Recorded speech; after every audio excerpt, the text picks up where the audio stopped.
This is Johnny Bluestar. Welcome to Threshold, a global media event. Is the universe just a random dance of atoms, or is it a manifestation of a supremely intelligent architect? Can its purpose, or our purpose here on Earth, be adequately assessed? Can we commune with it, know its intentions, cooperate with its direction? Here, we define threshold as a gateway state of awareness, allowing mankind to cross into a place of real cognition. Threshold allows us to approach questions of higher reality through the door of experience, rather than mere belief. Welcome to Threshold, where we tear away the veil from commercial media, bringing our audience and participants into another realm of reality and enhanced communication.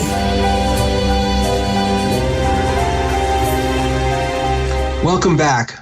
We are continuing our conversation with Kenneth Eade about his book, The Involuntary Spy, part of a continuing political thriller series. The hero of the book is Seth Rogen, an American geneticist, a scientist who, while working with the world's largest and most powerful company involved with GMOs and a variety of agribusiness products, ranging from seeds to pesticides, discovers certain dangers inherent in the genetic engineering of food crops. Having embarked on his profession with Germinat with the best of faith, he is highly disturbed that the health benefits of this company's GMOs are negligible, but their possibility of causing chaos and destruction in the human body, both in the short and long run, are virtually endless. In his research, he finds a peculiar motivation for much of the GMO projects, a pesticide that the novel calls cleanup. Now, this novelistic contention is not far from a real-world problem connected with a company called Monsanto and a pesticide called Roundup. Can you explain this real-world problem, Ken, and compare it somewhat to the problem Seth finds with cleanup? Sure.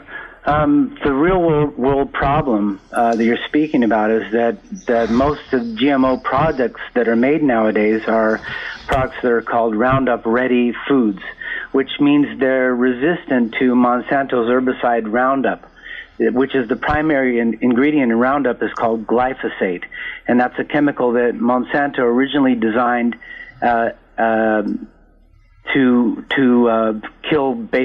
kill weeds. It was discovered in the 1970s. It was a highly effective herbicide, and in fact, it's the most widely used herbicide in the world. Now, since Monsanto's patent was nearing its end, it needed to engineer crops that were resistant to glyphosate to continue its monopoly on the herbicide market, and that's exactly what they did. Glyphosate will kill everything on a farm except for the crop that's particularly planted there, which means it kills all the weeds that may be beneficial to the ecosystem, including milkweed, which is the primary source of food for the monarch butterfly. And in the humans, when we ingest glyphosate, it kills our gut flora, and it also causes cancer. Wow, that's pretty amazing. Well, you know, about one other aspect of this thing, it's not just the food industry, but it's the cover-up that different industries use. How does the so-called real-world revolving door between government and food industry work? Well, it works like this. The food industry is governed by the USDA and the FDA. And the people that serve on the government's agencies, particularly the FDA, are the same people that also worked for the industry. It's called the revolving door. They go from Monsanto or another big industry, chemical agricultural industry, into the FDA and back and forth. And the most glaring example of this is Michael Taylor. Taylor worked for the FDA from 76 to 81, and then he went into private practice at a law firm that represented Monsanto, and then he returned to the FDA in 1991. Then between 1994 and 1996, he went to the USDA and acted as administrator of the Food Safety and Inspection Service, and now he's the deputy FDA commissioner appointed by President Obama in 2010. He's been appointed to be the deputy commissioner of foods. So he's basically had control over food policy since since the 80s. Wow. You know, Eisenhower warned us against the military-industrial complex. I think now if a president cared to and would actually warn us, which I know will not happen in the near future, he would warn us against the industrial corporate complex, because that industrial corporate complex is killing and disturbing and destroying so much of our culture and the bright things in our country, and disturbing the health and well-being of so many people throughout the world. It is, and if you look at the sequel to An Involuntary Spy, which is To Russia for Love, you can see how the industrial corporate complex and the military industrial complex go hand in hand in a place like Ukraine, where they go into with military power and political power to try to get an economic advantage for industry. You see, the problem is I see is that so much of all these incursions, even ones that involve very seriously bad people like Saddam Hussein, are motivated by economic reasons. And so there's a distortion process that goes in there with the military that eventually produces chaos and pain for many, many people, including the brave soldiers who fight for us, who are I think that most of these people who are in our military and also in the police are really patriotic, good people, but they are also somewhat victimized by the people who are controlling what they do. They're definitely victims. And then they come back and they're not taken care of. You know, these wonderful people, and so. I think that I've spoke to many veterans who feel like that in many senses they've been compromised because the mission that they've been given has not been fully stated. Let's turn the subject for a second. About what they're doing. I mean, they're supposed to be protecting democracy or protecting, from an insurgency, and they find out that they're dying just so people can make money. Yeah, they're expanding a corporate empire. And exactly. That is really quite the opposite of what the founding fathers wanted, but it's also the opposite. I think there was an American dream that was sort of planted by Jefferson and the founding fathers, but it was expanded greatly over the decades and centuries. And we finally got somewhere where we really had possibly a vibrant democracy that would be support minorities and women, and it would support different ethnic groups. And it was a really robust answer to that seed that was first planted, and now it's being strangled, just like our actual food supply is being strangled by the same motivations that take us into these unfortunate wars. I agree. Yeah. One of the products you described in the novel is called BT corn, but BT corn actually exists as a real world product. But this is what you say in the novel: to engineer BT corn, the gene known to produce the BT toxin, is forcibly inserted into the DNA of corn randomly. Both the location of the transferred gene sequence in the corn DNA and the consequences of the insertion differ with each insertion. The plant cells that have taken up the inserted gene are then grown in a lab using tissue culture and or a nutrient medium that allows them to develop the plants that are used to grow GM food products. BT corn was a form of corn that was genetically modified to produce its own toxin that would kill insects, primarily targeted at the European corn borer, an insect that was an enemy of corn farmers. The same technology was used for cotton. The corn was engineered using a gene found in the soil bacteria, Bacillus thuringiensis, thus the name BT. When the gene was fused with the DNA of the corn actually made its own insecticide. When insecticides ate any part of the corn plant, the toxic proteins produced by the BT gene would penetrate the linings of their stomach, and they would quickly die. One of the interesting things, that was a passage from your novel about the book, is in the appendix where you break down some of the real-world components about the novel. One of these is the discussion of BT corn. Could you tell us more about the modification of corn, but also soy products, which are fed to animals, and the implications for that in the real world? Sure. Modified corn and soy is in almost every food product that you buy in a box, bottle, or can, and it's also used in animal feed. In fact, a lot of animal producers and breeders are going back to natural feed because they're getting a weaker animals from it, and also they're having a big infertility problem. The GMO hydrolyzed corn syrup is used in place of sugar in almost everything that's sweetened in America. The American public is being dosed with high levels of glyphosate, antibiotic-resistant material, and potentially dangerous bacteria that nobody has any idea that they're eating. As a result, we've got an increase in diabetes, we've got an increase in cancer that's incomparable to any other society in the world. So we are, as I told you before, the world's guinea pigs for this huge experiment. Wow.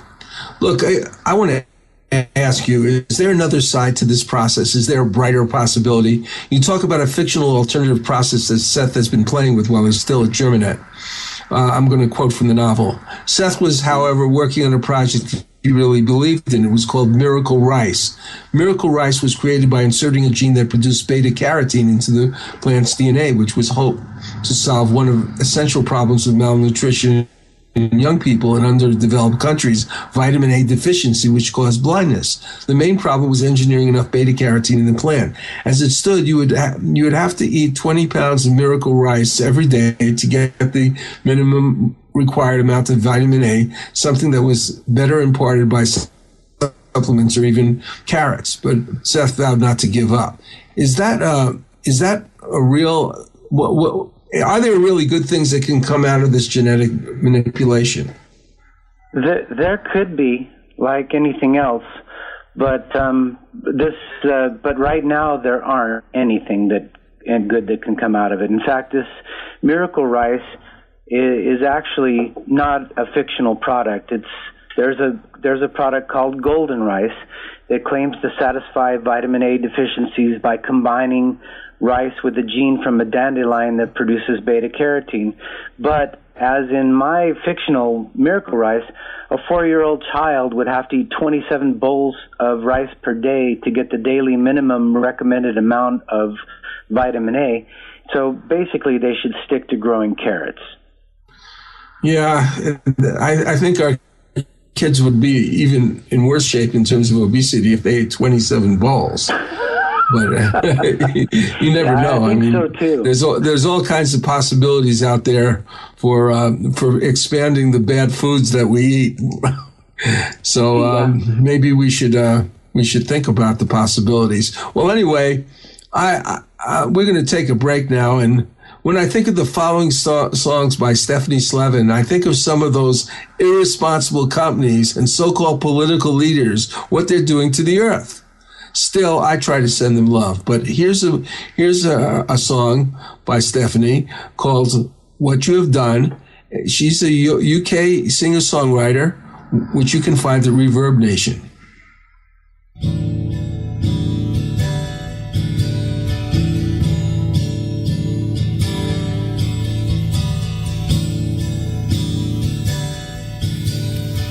Look what you have done to this little child of mine. Look what you have done, for your darkness has gone blind. You broke and starved her body, and I freed you from your sin. But look what you've done to this child of mine, 'cause you let the darkness in. You cannot be saved, for I gave you a last chance. But you chose the path to darkness, and you did the devil's dance. Oh look what you have done to this little child of mine. Look what you have done, for your darkness has gone blind. Forever in her sorrow, her happiness assured. Little broken girl that nobody wants to know. And I did always love her since the age of birth, but she could not feel my love, for she felt she had no worth. Oh, look what you have done to this little child of mine.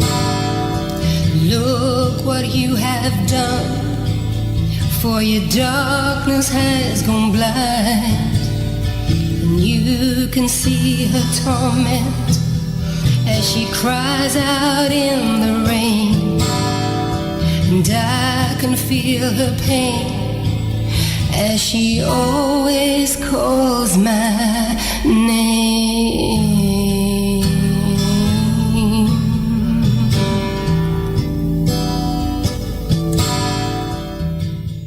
It is the 15th century. El Tesoro de Cielo, a Spanish treasure ship, sends a scouting expedition to a strange island. Golden statues surrounding them prove the enormity of their find. Suddenly, hordes of ghoulish creatures with scaly green flesh and skeletal wings descend upon them from the sky. What do you think of this, Rufio? These creatures are fragile, Captain. We can take them with our swords. They seem supernatural. Who knows what powers they possess? Fallen angels, weakened by their treason. My God, are you saying they're Nephilim, the devil's host? I'm saying, whatever they are, we can take them. Do any of you cowards dare join me? Up against sharp knife-like nails and hideous fangs, the men's swords rip into slimy green flesh. Though black blood pours copiously from their half-naked bodies, creatures miraculously persist. Can the crew survive this bloody, cursed battle? Find out more by Googling The Thrice Born, a new sci-fi supernatural novel by Carlos Lopez Avery and Johnny Bluestar. Google with the words Carlos Johnny Kindle, The Thrice Born. That's Carlos Johnny Kindle, The Thrice Born. This is Johnny Bluestar. I've worked as a lyricist with Patricia Welch for over 5 years, along with Russian composer Edgar Ahrens, a friend and colleague. Her ability as a singer is simply amazing. She brings a unique and dramatic flair to every song she sings. Over the next few months, we shall be releasing a number of these songs, part of an album called Hadley's Castle. Meanwhile, Patricia has been busy creating a super enjoyable collection of classic standards in an exciting 46-song, 3-CD collection. Music for great entertaining introduces Cocktails, Dinner, and Dessert with Patricia Welch. 3 hours of continuous music. 46 of the all-time classic standards, spanning decades of hit songs.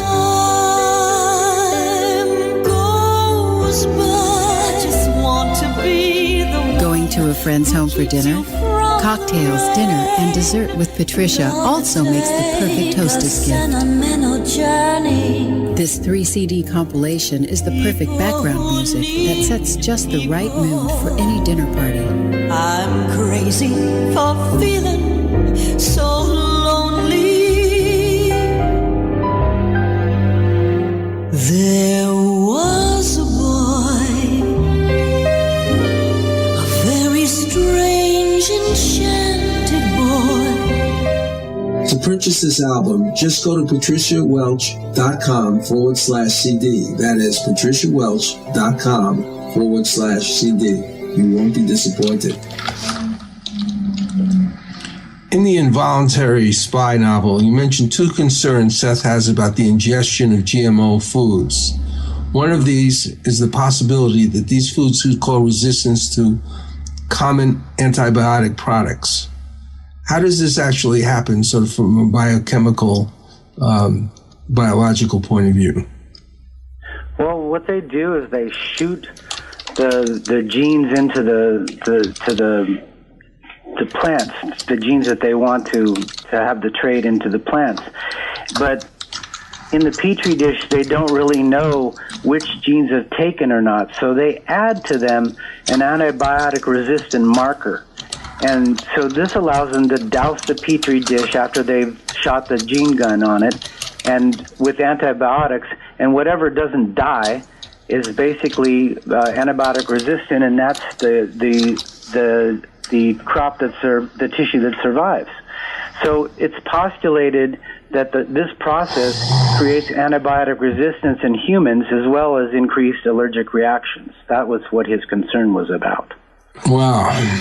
Well, we had a Dr. Hugo Rodier here, a physician in Utah, talking quite a bit about autoimmune disease and the relationship with leaky gut. Could you explain something about leaky gut and its relationship to GMO products and other Sure. Okay, thanks. Yeah, leaky gut is basically a condition where your digestive system's microbiome is not in balance with the natural flora that it needs to be in there. In other words, you need good bacteria in your digestive system in order to digest. And if you don't, then you can't digest properly, and you get all kinds of problems, leaky gut being one of them. And GMO ingestion is like I said before, one of the main products of GMO is Roundup Ready products, which increase the use of glyphosate in our system because we're getting more glyphosate that's been sprayed on the crops. We're getting it in our guts, and it's killing our good flora and the bacteria that we actually need for you to digest your food, and throwing our microbiome completely out of whack.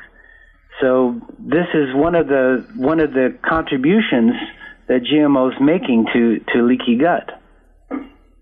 Well, I think one of the problems with leaky gut is that certain even good food substances will get into will get through a porous leaking intestine, get into the bloodstream, and it is attacked by our immune systems, which these T cells think that it's some kind of enemy, and Exactly. So people have these terrible allergic reactions and all kinds of responses.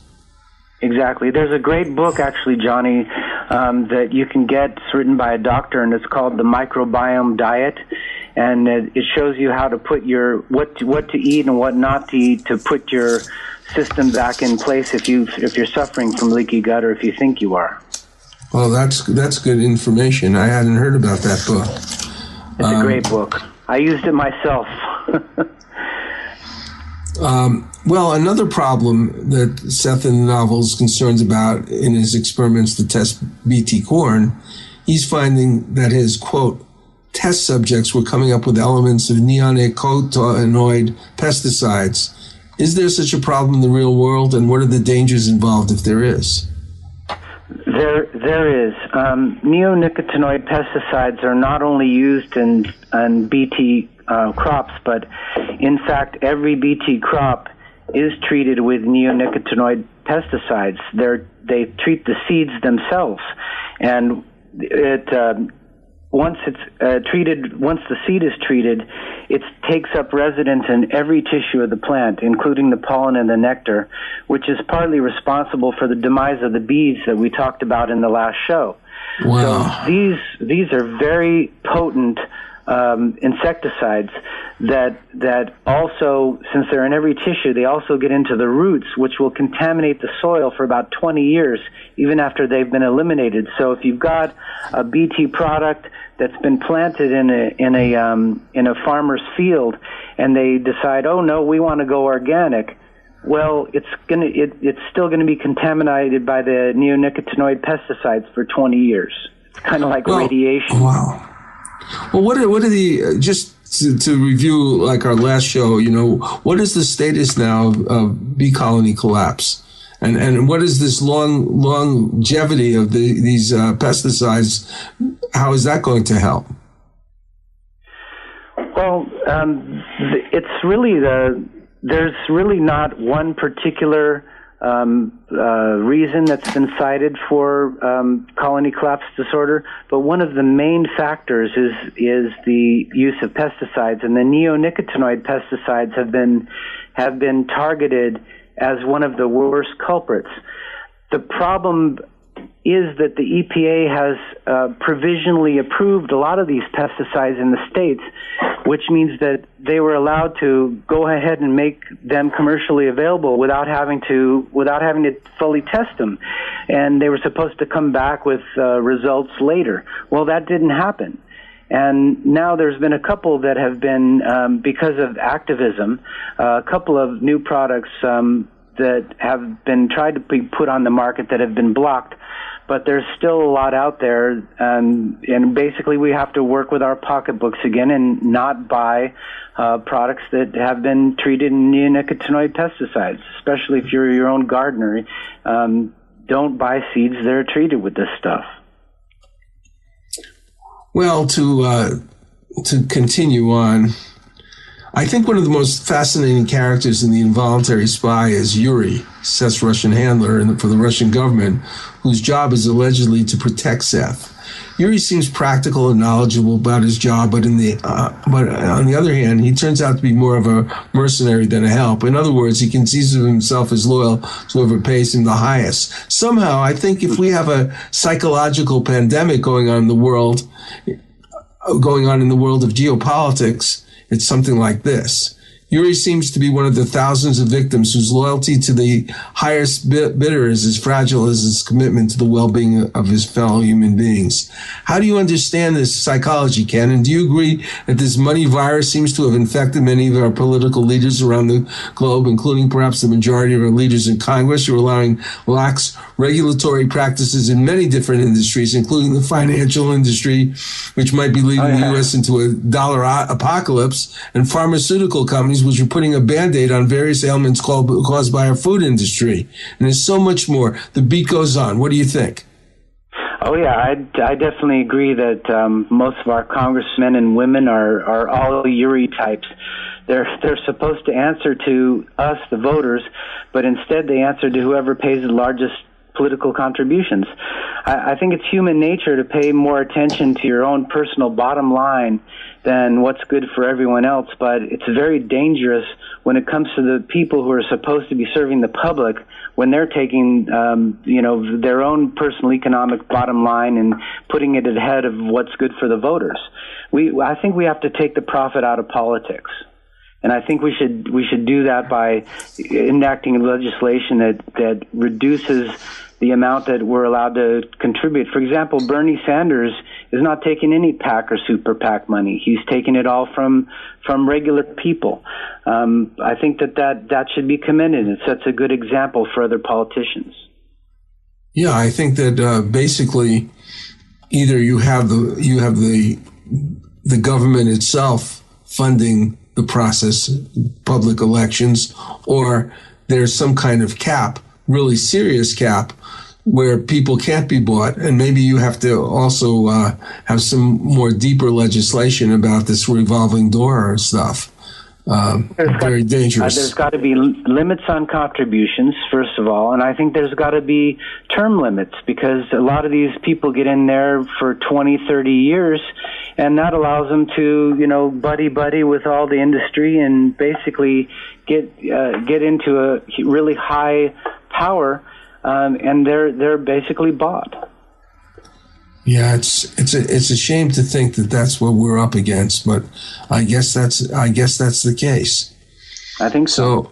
Yeah. So anyway, another problem. One of the results in Seth's experiments is infertility, allegedly because of the ingestion of the animals taking GM soy. Has there been any indication of damage to reproductive systems by GMO products? Well, since most GMO studies are funded by the industry that promotes the GMO, we don't have very many studies on the subject. And the industry also contributes to most of the academic research, so So it's hard to find independent studies, but the few that have been done have indicated infertility in animals such as pigs who ingest GMO feed, and shrunken reproductive organs in rats that have been experimented on. And a lot, like I mentioned before, a lot of farmers who have suffered from infertility problems with their animals that they're breeding have gone back to natural food. Yeah, like that's really important to. It's just like. I mean, what part of the body aren't they tampering with? It's really hard to guess. So it's hard to guess, and sometimes for a lot of things, there's so many unknowns. There's, we are only beginning to see the effects of GMOs on, allergies. People who have food sensitivities are increased now. Increase in cancer, and especially increase in obesity and diabetes. Yeah, it is a shame. We're going to go to a break now, and we're going to play something by Edgar Ahrens.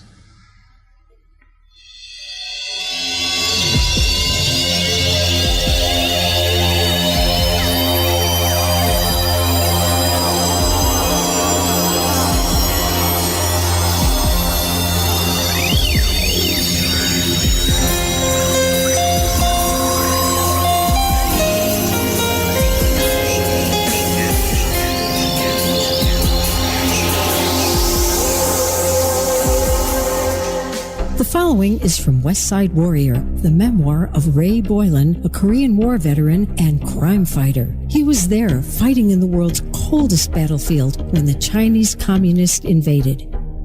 Desperate squad members ran past our foxhole yelling, "Get the hell out of here, there's too many of them!" Again, we saw the Chinese soldiers charging in with opium-induced mindlessness, oblivious of our bullets. Again, we heard the bugles and whistles. Climbing out of our foxhole, Bob dropped 2 hand grenades behind us, and I threw one over my shoulder. Bullets whizzing by our heads, Bob and I became bolts of lightning flashing across the mountainside. Like a hideous film, desperate scenes like this played out on the Tokong Pass for 3 days. Sometimes I played in the scene. Sometimes I could only watch and wonder if it were real, or if I'd be suddenly jolted out of my trance by an RKO usher saying, "Hey, did you kids sneak in here?" To acquire this book, Google westsidewarrior.boylan.kindle. Boylan is spelled Boylan. That's Westside Warrior, Boylan, Kindle. Nowadays, if you are a serious business person, just getting assistance from someone with a license and a bit of experience may not be sufficient. In fact, your realtor actually needs to be knowledgeable enough to be one of your top advisors. Whether you are facilitating a giant merger or selling your company, there's a lot at stake besides your finances. There is the future value of your current investment, financial freedom, integrity, and overall reputation. If you need this kind of assistance, Sandra LaFlamme is a real estate expert with the experience, reputation, and knowledge qualified to assist you in all your key transactions. Sandra LaFlamme, real estate services with integrity and conscience. Contact her today at 888-366-8070. That's Sandra LaFlamme at 888-366-8070. At what point in your novel, The Involuntary Spy, when Seth is caught, his former lab assistant and girlfriend basically refuses to interact with him again? She presumably has been threatened, as Seth is threatened at the end of the novel, to the point that he may be soon terminated by a number of parties, including Yuri. It seems that the murder or threat of murders do not beyond the reach of those involved in all kinds of government cover-ups, including the assassination of presidents, the protection of government secrets, as well as the protection of the private excesses and commercial illegalities of those involved in government. Is the real world of cover-ups and threats as potent in the real world as in your novel? Well, of course, I don't have any personal knowledge of that, but in the novel, the threat of murder is really real. While we don't see that in life, we do see through exposure such as WikiLeaks that the CIA has got assassin teams. The CIA has been using torture, and like you mentioned before, the use of drone strikes. We see that in real life. So I think that from all this evidence, we can infer that murder is alive and well behind the scenes, and it's being used by our government whenever they need to use it. One of the experiments that Seth does shows that the Bt toxin seems to create erratic cell growth in the lower part of the small intestine. I guess that's in rats. Is there any concern that GMO products could facilitate cancer? There is. There's studies that the Bt toxin has breached the ileum, which is the bottom part of the small intestine where it empties into the colon. There's been studies where Bt has been found in the bloodstream of babies whose mothers have ingested the GMO products. And the World Health Organization, as I mentioned before, has determined that glyphosate probably causes cancer. So all of the GMOs, which are the Roundup Ready GMOs, are not cancerous per se because of their own chemical constitution, but they're soaked with high levels of glyphosate, which causes cancer. And by ingesting those GMO products, we're getting the glyphosate, and it's causing a cancer problem. Yeah, we had just been talking about murder on individual levels, but there's also, when you create very bad food products, or very bad products in general, that people ingest or use in different ways, and you know that they're going to be hurt or killed, that is kind of a really serious thing.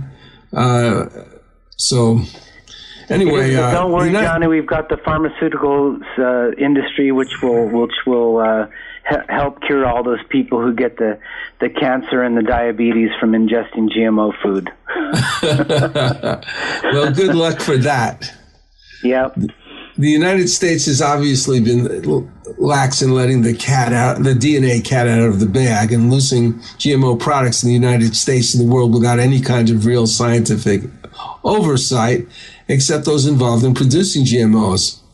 And as I mentioned before, I think in certain ways this is parallel to other industries. What other countries have other countries done to protect their citizens from GMOs, for instance, in the European Union, in China, in India, or Russia? Well, the European Union has legislation right now that is against the current development of GMOs, but it leaves regulation up to the independent states. So what you've got is every country in Europe except for Spain, Poland, and the Czech Republic doesn't allow them. But in those three countries, they are allowed. They're currently banned in Russia until they can be proven safe, which Russia doesn't feel they are safe at this point. So until they can be proven safe, they're banned in Russia, of all places. But China basically is a free-for-all. And India is a very sad case. India is being highly promoted on GMOs, and India suffers from suicides of farmers who've been forced to take GMO seeds, which have caused poor yields and has basically destroyed their individual economies and forced them to take their own lives when their crops fail to produce the minimum yields. Well, let me give a quote that sort of backs you up completely on here by Colin Todd Hunter, who wrote a 2013 article called Genetically Engineered Terminator Seeds, Death and Destruction of Agriculture. Quote, previously, farmers just replanted their own seeds and exchanged them among themselves. As with forced enclosure of common land in England hundreds of years ago, ordinary farmers today are being denied access to their heritage too, the common exchanging, saving, evolving, and breeding of seeds. By using various legal and political instruments through seed monopolies and seed patenting, big agribusiness has taken over the cotton seed market, especially in India, which you just mentioned, where over 90 to 95% of all cotton is now genetically modified and controlled by big corporations. Again, 90 to 95%. It is frequently argued that the high debt incurred by Indian farmers and resultant farmer suicides, over 250,000, Ken, since 1997, have largely resulted from the need to purchase costly pesticides and expensive seeds every year because they contain think they contain a terminator gene. What is is there a truth to that about the terminator genes? It's true that Monsanto did experiment with them and has created them, but have they ever been actually put out there? As far as I know, they haven't yet. Monsanto's original idea was to make these GMO plants sterile, so you had to come back to them to buy the seeds. But of course, the U.S. Supreme Court is not allowing farmers to reproduce or to, patented GMO seeds. They're forced to go back to Monsanto and the other distributors who own the patents on the seeds to purchase them and not create their own seed inventory. So I don't think it's out there, but the technology is there. And since there's no terminator seeds, there's another bad thing that's happening, and that's that GMO products are contaminating non-GMO products that are in neighboring fields. They're pollinating the non-GMO products and contaminating them. So, oh my God. So they're terminating anyway. It's like the Terminator. It's like the Schwarzenegger of GMO. They're terminating us. That's what you really mean, right? Yeah, basically. Yeah. Obviously, the major company we've been discussing is Monsanto in this discussion, and you're not alone in fearing the outreach of this company commercially and the effect it has already reaped in the world of agriculture. Do you feel like there should be some kind of prohibition on the kind of research that companies do in terms of creating things that are potentially toxic or dangerous on purpose, and then saying, okay, well, we won't use them now, we'll use them later? Well, it's a great thing to say there should be a prohibition, but there's not even a prohibition. There's not even not legislation. There's not even enforcement in place on what was supposed to keep us safe. So they can basically do whatever they want to do, no matter what the laws are, because the enforcers are the companies themselves through the revolving door. Wow. What we're going to do now is we're going to play an interesting little song called "Change" by the great songwriters Zabe Nathan and Bonnie Blazak. So, if you don't mind, let's go ahead and play the song called "Change." Change is about what we need to do in this world in order to actually affect something, even something as seemingly impossible as what we're talking about today, the GMO products. And it's just that it's time for a change. And so let's listen to this song.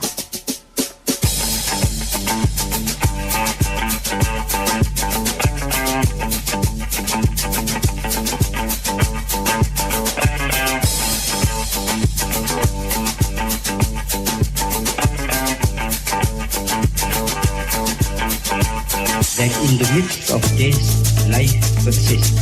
In the midst of untruth, truth persists. In the midst of darkness, light persists.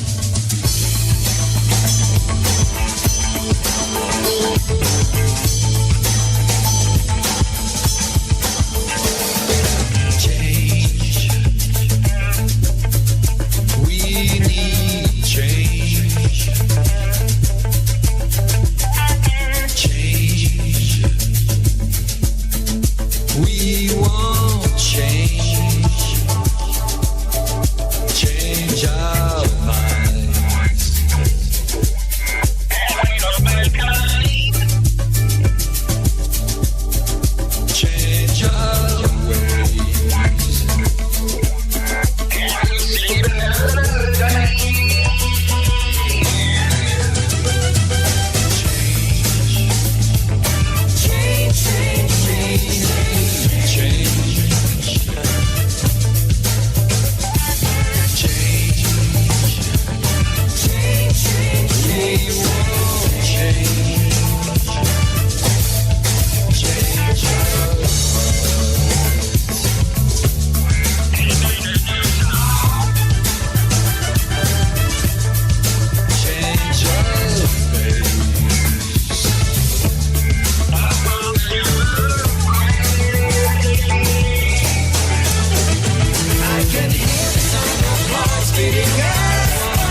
about genuine peace, the kind of peace that makes life on earth worth living, the kind that enables men and nations to grow and to hope, change, and build a better life for their children. We'll make change.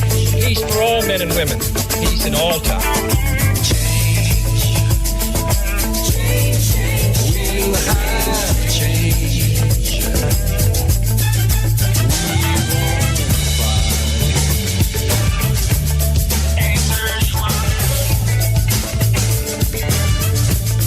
But by design,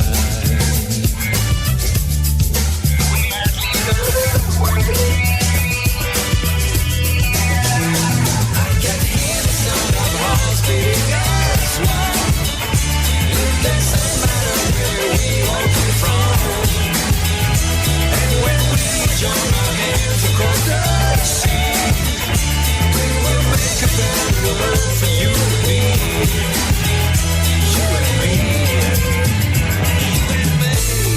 I'm just one human being out of 6 billion human beings.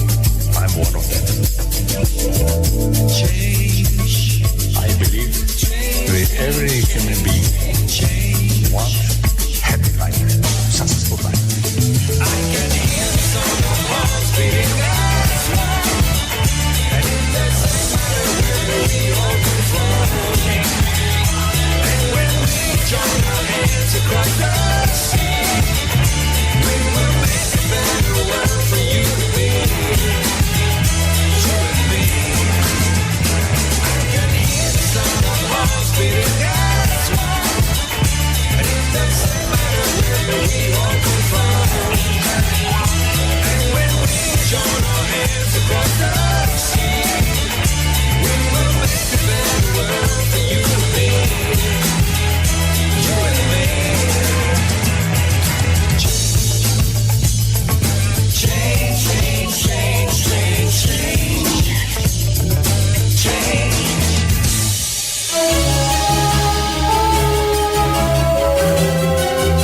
I've worked with Russian composer Edgar Ahrens for quite a few years, building an inventory of songs, many of which feature singer-performer Patricia Welch. We will soon be releasing these songs, components of an album and a musical in progress called Hadley's Castle. When Edgar and I first got together, I was amazed by the brilliance of his musical scores created for movies, TVs, and animations. Here is a sample of the work he did on the Russian TV series, available now on Amazon, called The Secret Agent's Memoir, which had 2 seasons. This score is called Escape and was created for the first season.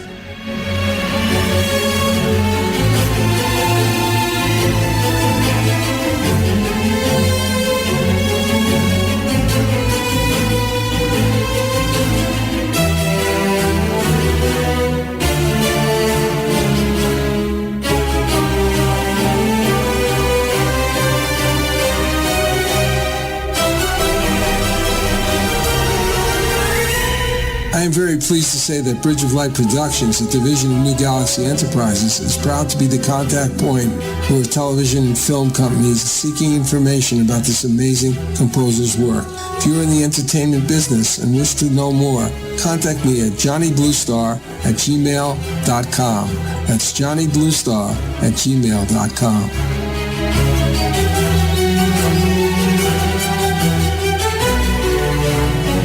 Boots in Manhattan is a coming-of-age novel by Ray Boylan and Johnny Bluestar. It is about a young Tom Boots Raymond who grows up in New York in the 1940s who was a member of a street gang.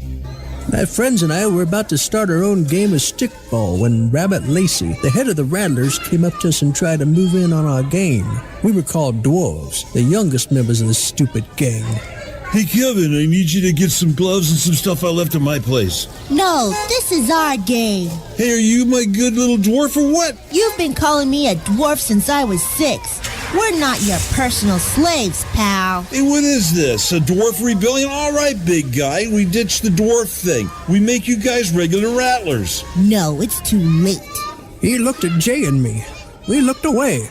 Rabbit was now angry, and he pushed Kevin hard with the palms of his hand. Kevin tried to ram him in the stomach, but he stepped aside, throwing Kevin into the curb where he fell to the ground, bleeding profusely at the knee. Still, he managed to get up.